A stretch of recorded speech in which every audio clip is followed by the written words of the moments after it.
손 올리고 함 따라할 거예요. 하나님은 나를 사랑하라. 나는 그 사랑 안에 있습니다. 하나님은 나에게 말씀하실 것입니다. 그 말씀에 능력이 있습니다. 복음은 능력입니다. 복음은 나를 변화시킵니다. 복음은 나를 성숙하게 합니다. 나의 마음을 하나님께 열겠습니다. 손 내리시고 제목 한번 따라할까요? 사울이 죽은 후에. 오늘부터 구약성경 사무엘하 말씀을 강해하려고 합니다. 2017년 또 2018년 두 해 동안에 사무엘상 말씀을 전했고, 작년에는 로마서 말씀을 전했습니다. 다시 구약으로 가서 사무엘하 말씀을 전하려 합니다. 유대인들이 가지고 있는 구약성경에는 사무엘상 그리고 사무엘하가 나누어지지 않고 한 권으로 되어져 있습니다. 이 말은 사무엘상과 하는 연결되어져 있다는 거죠. 출애굽한 이스라엘 백성들이 이제 가나안 땅에 정착하게 되는데, 정착한 이후에 하나님께서 모세와 여호수아와 같은 이스라엘 백성 전체를 다스리는 지도자를 세우지 아니하셨습니다. 광야 시대를 통해서 하나님은 그 백성들이 어떻게 살아가야 될지를 충분히 훈련하셨습니다. 그래서 이제는 그 하나님만을 왕으로 삼고 하나님의 지배와 다스림 속에 살아가라는 것이지요. 하지만 이스라엘 백성들은 너무 빨리 하나님을 떠나버립니다. 가나안 땅의 문화를 받아들이고요, 그리고 이방 종교를 따르게 되어집니다. 자, 그러자 하나님은 이스라엘 백성들이 남겨둔 그 땅 백성들을 통해서 그들을 징계하고, 하나님 징계를 받으면 그들이 하나님 앞에 부르짖고 기도하고, 그러면 사사를 보내어서 그들을 구원해 내십니다. 그런 평화의 시다가 조금 지나지 않아서 그들이 다시 범죄하고 하나님을 떠나면은 또 하나님은 이방 민족을 통해서 징계하시고 부르짖고, 그럼 또 사사를 보내어 주시고, 이런 어떤 사건이 계속적으로 반복되는 것이 사사기서이지요. 그런 사사시대 끝에 이스라엘 백성들이 왕을 세워달라고 하나님께 요구합니다. 이방 나라처럼 눈에 보이는 왕이 있어서 전쟁을 지휘하고, 그 눈에 보이는 왕이 우리를 다스리면 훨씬 더 좋은 나라가 될 것이다 라고 생각한 겁니다. 하나님은 이런 이스라엘 백성들의 요구가 옳지 않음을 분명히 말씀하셨습니다. 그것은 하나님의 왕되심을 거부하고 거절하는 행위였기 때문입니다. 그럼에도 하나님은 그들의 요구를 들어주셔서 왕을 세워주시는데, 그 왕이 사울 임금입니다. 사울은 백성들의 요구에 의해서 세워진 왕입니다. 이것이 사울 왕의 한계입니다. 사울 역시도 그 한계를 벗어나지 못했습니다. 그래서 늘 하나님보다는 사람을 의식했고 하나님의 말씀에 불순종한 왕이었습니다. 그 사울이 오늘 죽었다, 그렇게 말씀을 합니다. 그리고 새로운 시대가 열렸다는 거죠. 누구의 시대입니까? 다윗의 시대입니다. 사실은 다윗이 왕이 되기까지의 과정이 순탄하지 않습니다. 다윗을 정치적인 라이벌 적으로 생각한 사울은 다윗을 죽이기 위해서 그에게 주어진 모든 권한과 권력을 사용했습니다. 이런 사울의 위협을 견디다 못한 다윗이 블레셋으로 망명하게 되어집니다. 그래서 블레셋 왕 아기스의 도움으로 국경 근처에 있는 시글락이라고 하는 마을에서 그의 군사들과 함께 생활하게 되어집니다. 이 시글락에 있을 때에 두 가지 전쟁이 일어났습니다. 하나는 이스라엘과 블레셋과의 전쟁입니다. 이 전쟁에 블레셋 왕 아기스는 다윗이 그의 군대를 이끌고 이 전쟁에 참전하기를 원했습니다. 그래서 다윗이 어쩔 수 없이 군대를 이끌고 전쟁터에 나가게 되어지는데, 이스라엘 왕으로 내정된 다윗이 조국 이스라엘을 대항해서 싸워야 되는 어려움에 처하게 되어지죠. 그런데 그때 아기스 왕 신하들이 아기스 왕에게 항의를 합니다. 어떻게 다윗을 믿을 수 있느냐라는 거죠. 뒤에 있다가 우리를 공격하면은 우리는 사면초가의 상황에 빠지는데 다윗을 이 전쟁에 참전할 수 없다라고 강력하게 요구함으로 인해서 다윗이 그 난관을 벗어나게 되어집니다. 하나님이 피할 길을 주시는 거죠. 그리고 또 하나의 전쟁은 다윗의 군대와 아말렉과의 전쟁이었습니다. 다윗이 군대를 이끌고 이스라엘과의 전쟁에 참전하기 위해서 이제는 아기스 군대와 합해서 전쟁터에 나와 있을 때에 아말렉이 군대를 이끌고 공격해 와서 다윗이 살고 있는 마을 전체를 쑥대밭으로 만들고 약탈하고 그리고 모든 가족들을 사로잡아 가버린 겁니다. 다윗이 시글락으로 돌아왔을 때 그 상황을 보고 다윗과 그의 군사들이 큰 낙담에 빠지게 되어집니다. 하지만 하나님께서 힘을 주셔서 그 하나님 주신 힘을 공급받아서 아말렉을 추격해서 승리하고 사로잡혀간 모든 가족들을 구출해 오게 됩니다. 처음 듣는 얘기죠. 이 얘기를 2년 전의 얘기니까 조금 그렇게 느껴질 것입니다.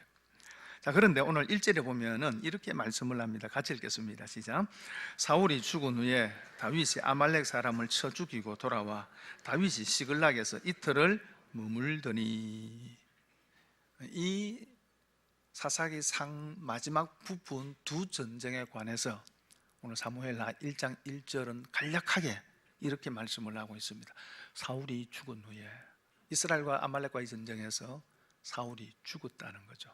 그리고 다윗이 아말렉 사람을 쳐 죽이고 돌아와 아말렉과의 전쟁에서 다윗은 승리하고 모든 가족들을 구출해서 시글락으로 다시 돌아와서 잠시의 휴식을 취하게 되어집니다. 그리고 약 3일째 되던 날에 한 사람이 다윗을 찾아옵니다. 이 사람은 사울의 진영 군대에서 온 사람인데 옷은 찢어졌고 머리에 흙이 묻었더라, 그렇게 말씀을 합니다. 그리고 그가 말하기를 이스라엘 진영에서 도망하여 왔습니다 라고 그렇게 이야기를 합니다. 그러면서 이스라엘과 블레셋과의 전쟁의 결과를 알려주는데 이스라엘이 전쟁에서 대패하고 사울과 그의 아들 요나단이 죽었다는 소식을 전해줍니다. 그래서 다윗이 그 사람에게 묻습니다. 네가 그 사실을 어떻게 아느냐? 라고 하니까 6절 위에 보면은 이 사람이 이렇게 대답을 합니다. 내가 우연히 길보아 산에 올라갔다가 사울 임금님이 창으로 몸을 버티고 서 계신 것을 내가 보았습니다. 그때에 적의 병거와 기병대가 그에게 바짝 다가오고 있었습니다. 사울 임금님이 뒤로 고개를 돌리시다가 저를 보고 저를 부르셨습니다. 그래서 제가 왜 그러냐고 여쭈었더니 사울 임금이 저들어 어서 나를 죽여다오.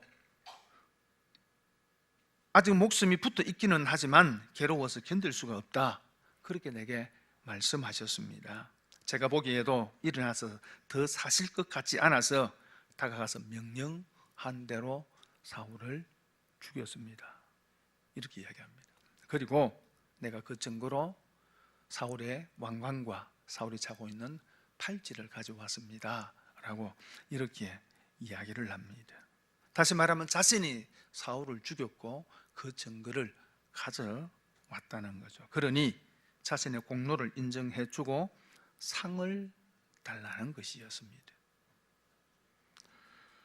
새롭게 시작되는 이제 다윗의 왕국의 한 자리를 달라는 거죠. 이 청년의 얘기를 듣고 오늘 다윗이 두 가지 반응을 하는데 오늘은 한 가지 반응을 좀 살펴보려고 합니다. 15절에 보면 이렇게 말씀을 합니다. 다윗이 청년 중 한 사람을 불러 이르되 가까이 가서 그를 죽이라 하며 그가 치매 곧 죽으니라. 그 얘기를 들었던 사울이 다윗이 이 사람에게 너는 어디 사람이냐 물은 이후에 아말렉 사람이다 라고 이야기를 하자 그를 죽이라, 처형해라, 그렇게 명령하고 결국 이 사람은 죽게 되어집니다. 왜 다윗은 이 사람을 죽였을까? 사울의 죽음의 소식을 알리려고 먼 길을 온 사람인데 왜 이 사람을 처형했을까 하는 겁니다. 그 첫째 이유는 따라할까요? 기름 부음 받은 자를 죽였기 때문이다. 14절에 보면 이렇게 이야기합니다. 다윗이 그에게 이르되 네가 어찌하여 손을 들어 여호와의 기름 부음 받은 자 죽이기를 두려워하지 아니하였느냐 하고, 16절에도 다윗이 그에게 이르기를 내 피가 내 머리로 돌아갈지어다 내 입이 네게 대하여 증언하기를 내가 여호와의 기름 부음 받은 자를 죽였노라 함이니라 하였더라. 그렇게 말씀하고 있습니다. 여호와께 기름 부음 받은 자, 이스라엘에 있어서 제사장과 선지자, 왕은 하나님께서 그를 세울 때 기름을 부어서 세우시죠. 이건 뭘 의미합니까? 백성들의 목적에 따라서 백성들의 선택에 의해서 세워지는 것이 아니고 여호와 하나님을 섬기고 여호와 하나님을 대신해서 백성들을 지도하는 역할을 하기 위해서 철저하게 하나님의 선택에 의해서 세워졌다는 것입니다. 그래서 하나님이 세우셨다는 것을 외적으로 보여주는 증거가 기름 부음을 받는 것입니다. 하나님께로부터 세움을 받았다라고 하는 신적 권위를 나타내는 것이 기름 부음입니다. 그래서 기름 부음 받은 자를 치는 것은 하나님이 금하셨다는 것입니다. 사무엘상 24장 6절과 7절에 보니까 자기 사람들에게 이르되 내가 손을 들어 여호와의 기름 부음 받은 내 주를 치는 것은 여호와께서 금하시는 것이니 그로 여호와의 기름 부음을 받은 자가 됨이니라 하고, 다윗이 이 말로 자기 사람들을 금하여 사울을 해치지 못하게 하니라. 다윗이 사울을 피해서 동굴 속에 숨어 있는데 사울이 다윗을 차려 다니다가 급한 일이 생겼습니다. 큰 볼일을 보고 싶은 겁니다. 그래서 근처 동굴 속에 들어간 겁니다. 이런 중요한 일은 혼자 하죠. 호위병도 없이 동굴에 들어온 겁니다. 그런데 그 안에 다윗과 그의 군사들이 숨어 있었습니다. 혼자 있는 캄캄해서 아무것도 보지 못하는 사울을 죽일 수 있는 절호의 기회가 왔습니다. 신하들이 이야기합니다. 지금이 기회입니다. 하나님이 주신 기회입니다. 그런데 다윗이 사울을 죽이지 않고 옷자락만 살짝 베어내죠. 그러면서 그 이유를 이렇게 이야기합니다. 여호와의 기름 부음 받은 자를 치는 것은 하나님께서 금하셨기 때문이다. 그리고 사무엘상 26장에 보면은 또 한 번 사울을 죽일 수 있는 절호의 길을 만나게 되어지지만은 사울을 살려줍니다. 왜 여호와의 기름 부음 받은 자를 치는 것이 죄가 됩니까? 여러분, 기름 부음을 받았다라고 하는 것은 하나님이 세웠다는 외적 표시이지요. 그러면은 하나님이 세웠다면은 그를 피하시는 것은 누가 하는 일입니까? 하나님이 하시는 일입니다. 그런데 하나님이 세운 자를 대적한 자를 친다고 하는 것은 하나님께서 세우신 자를 가볍게, 그를 세우신 하나님을 가볍게 여기는 것이고 하나님의 주권에 도전하는 행위라는 것입니다. 여러분, 이스라엘은 세상의 나라와 다릅니다. 하나님의 나라입니다. 그 나라에서 가장 중요한 것은 하나님의 통치와 다스림입니다. 하나님께서 세우신 왕이 싫다고 해서 끌어내리고 대적하는 것은 하나님의 주권을 침해하는 것이라는 거죠. 다시 말하면 하나님의 그 신실하심을 인정해야 한다는 것입니다. 다윗은 그걸 인정했습니다. 여러분, 다윗이 좀 멋있는 것은 그 하나님의 주권적 섭리를 인정하고 하나님이 주실 때까지 기다릴 줄 아는 사람이었습니다.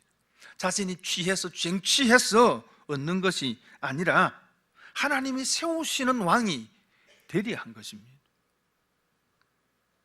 여러분, 그리스도인의 복은 빼앗는 복이 아닙니다. 내가 쟁취해서 얻는 복이 아니고 하나님이 주실 때 받는 복입니다. 여러분, 다윗은 얼마든지 취할 수 있었습니다. 얼마든지 다윗의 왕위를 빼앗을 수 있었습니다. 충분히 그런 기회가 있었습니다. 그러나 그러지 않고 하나님이 그를 세워 주실 때까지 기다렸습니다. 그에게도 사실 자신이 당하고 있는 그 고난을 조금 빨리 끊고 싶은 마음이 왜 없겠습니까? 조금 빨리 더 사랑을 받고 조금 더 빨리 하나님의 인정을 받고 은혜를 받고 하고 싶은 마음들이 왜 그에게 없었겠습니까?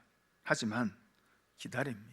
하나님이 하실 때까지, 하나님이 세워 주실 때까지, 하나님께서 은혜 주실 때까지 기다리고 하나님이 평강 주실 때까지 기다리는 것입니다. 왜요?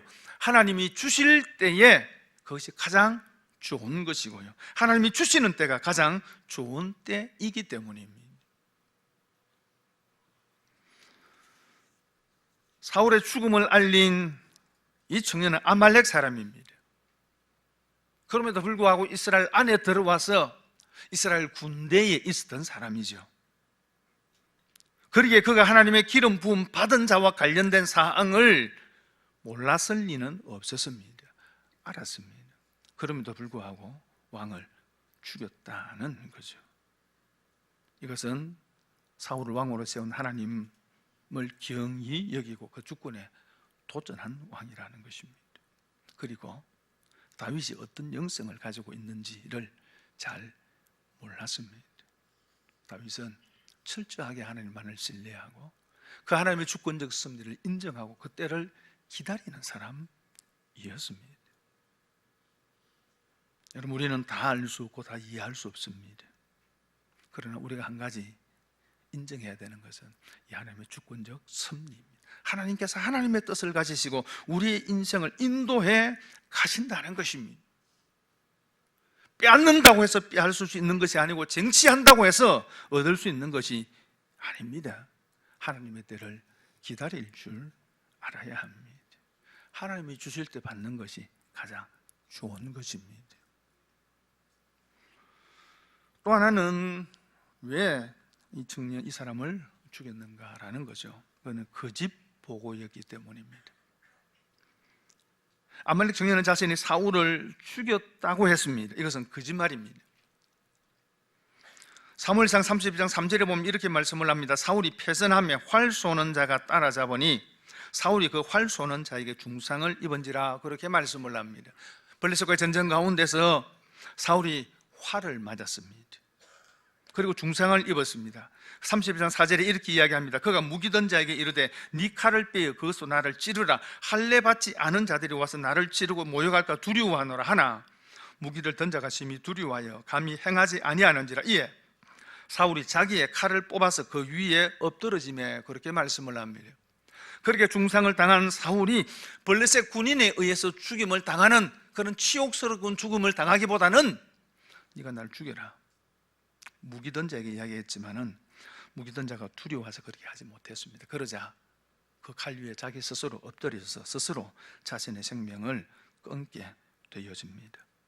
이 아말렉 청년이 사울이 스스로 끊는 장면을 목격을 했는지 그렇지 않으면은 소문을 들었는지는 알 수 없지만은 마치 자신이 사울의 병기 든자인 것 같이 자신을 대입시켜 자신이 사울을 죽였다고 거짓말을 한 것입니다.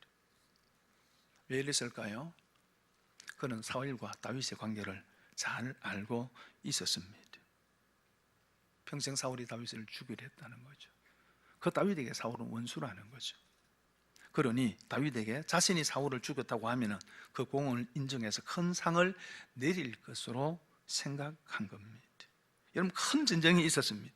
그 일로 해서 왕과 사울의 아들들이 죽임을 당합니다. 이런 상황 속에서 어떻게 하면은 자신에게 유리하고 이익이 될 것인지를 본능적으로 인지해서 마치 자신이 사울을 죽인 것처럼 거짓말을 해서 숟가락 하나 올려놓은 거예요. 상황을 조작하고 거짓말해서 인정과 박수를 받고 상을 받고 싶었던 것입니다. 이런 경우 일반적인 나라, 어쩌면 이방 나라에서는 비록 그가 거짓말을 했다 할지라도 좋은 소식을 가져왔기 때문에 그 공을 인정하고 상을 줄 수도 있는지 모르겠습니다. 하지만 다윗이 이 청년의 그 공을 인정하고 상을 주었다면 다윗의 왕국은 거짓말과 더불어 시작되는 것입니다. 인간적인 술수와 거짓으로 시작되는 나라는 세상의 나라와 다를 바 없는 것입니다. 사도행전 5장에 보면은 초대교회 성령이 임하고 교회가 급속도로 부흥하는 가운데 교회에 문제들이 생기기 시작하죠. 은혜를 받은 성도들이 자신의 소유를 팔아 내어 각자 필요한 대로 나누어서는 천국 같은 그런 일들이 교회 안에 벌어졌는데, 그때 아나니아와 삽비라 부부가 자신의 재산을 팔아서 사도들에게 그 돈을 가지고 왔습니다. 그런데 일부만 가지고 왔죠. 그리고는 전부를 가져온 것처럼 이야기합니다. 왜 그랬을까요? 공명심이죠. 사람들에게 박수받고 인정받고 싶었던 겁니다. 그런데 베드로가 이렇게 이야기를 합니다. 사단이 내 마음에 가득하여 네가 성령을 속이고 땅값 얼마를 감추었느냐? 사람에게 거짓말한 것이 아니요 하나님께로다 라고 했습니다. 거짓말했다는 거죠. 하나님을 속였다는 겁니다. 그리고 그 자리에서 그 혼이 떠나 죽어버립니다. 왜 하나님 이렇게 엄격하게 하십니까? 제가 뭐 공부할 때 이런 얘기마다 이런 얘기 많이 합니다만, 하나님이 요즘도 그리 하시면 매주일마다 교회는 장례식 치러야 될 긴데, 그죠? 왜 하나님이 이렇게 하십니까? 이제 시작되는 그 교회가 거짓 위에 세워질 수 없기 때문입니다. 새롭게 시작되는 다윗의 왕국도 마찬가지입니다. 거짓 위에 세워질 수 없습니다. 거짓은 또 다른 거짓을 만들어내고 결국은 공동체를 망치고 맙니다. 진실하고 정직해야 하는 거죠.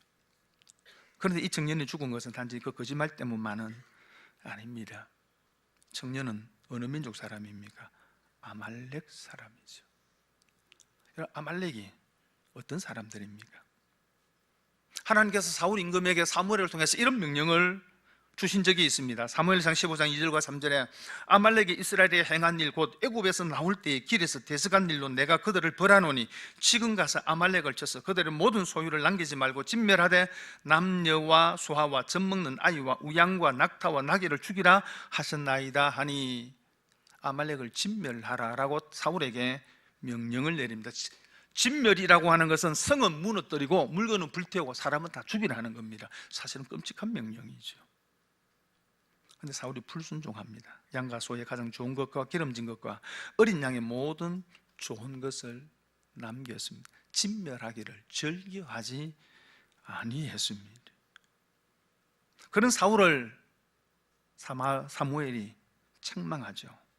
당신이, 백성이 책망할 때 사울이 이렇게 변명을 하죠. 백성이 당신의 하나님 여호와께 제사하려 가장 좋은 것을 남겼습니다 라고 변명합니다. 그런 사울을 향해서 사무엘이 뭐라고 이야기합니까?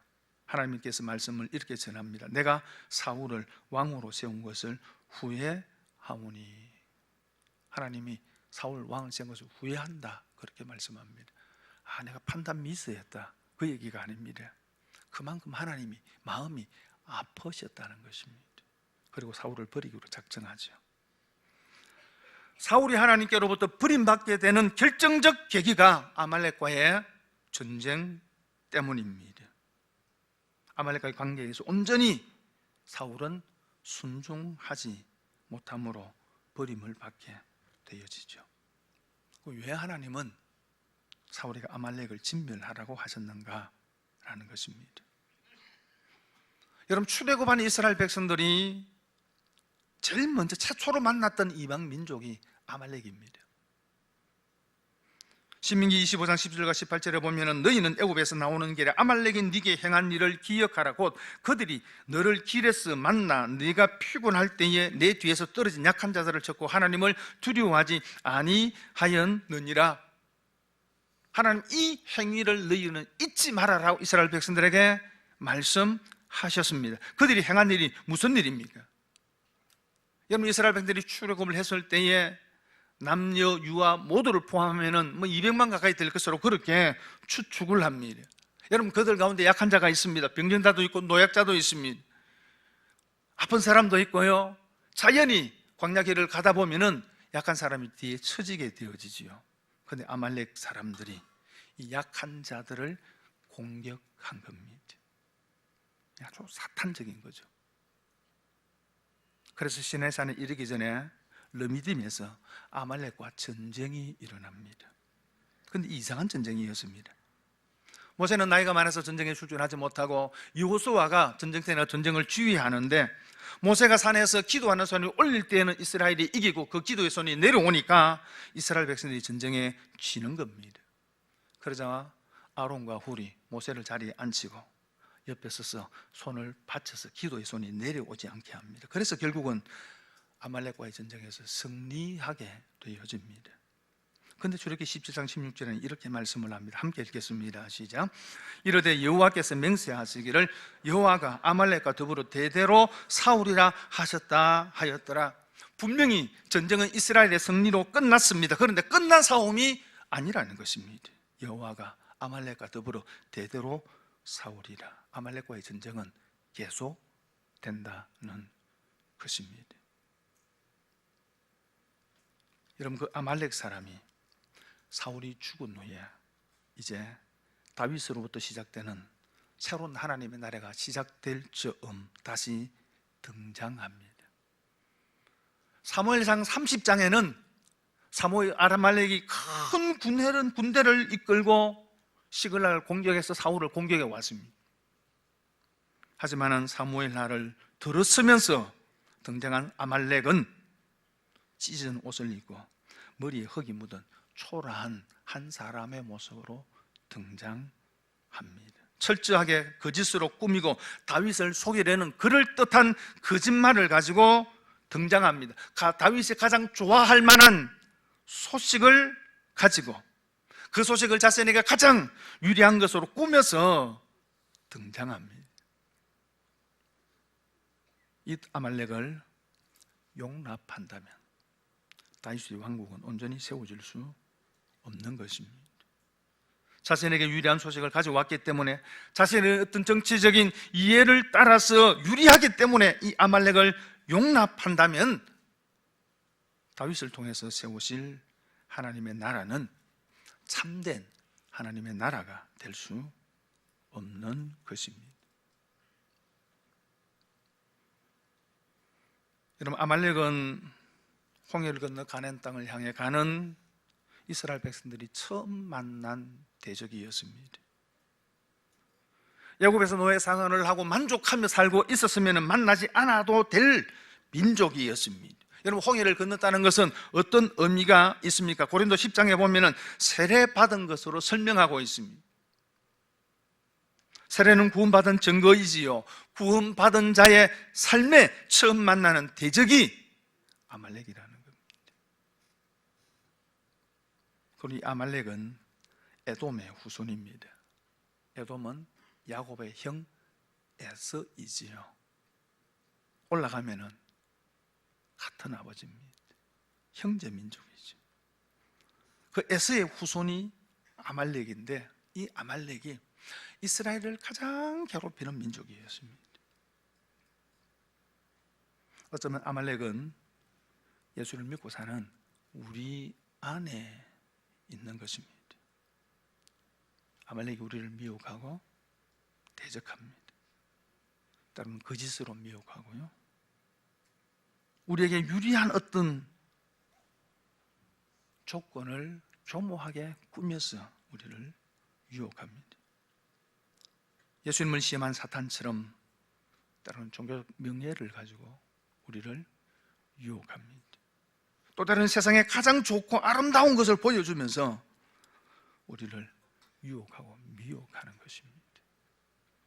이런 아말렉을 하나님은 대대로 싸울지라 말씀하셨습니다. 우리가 살아가는 신앙의 여정 가운데 이 아말렉이 늘 도사리고 있다는 것입니다. 새롭게 시작하는 다윗의 왕국, 그 왕국에 아말렉은 가장 위협적인 모습으로 등장합니다. 다윗은 그 아말렉을 죽입니다. 우리의 신앙의 길에 우리를 미혹하고 넘어뜨리려는 아말렉 용납해서는 안 됩니다.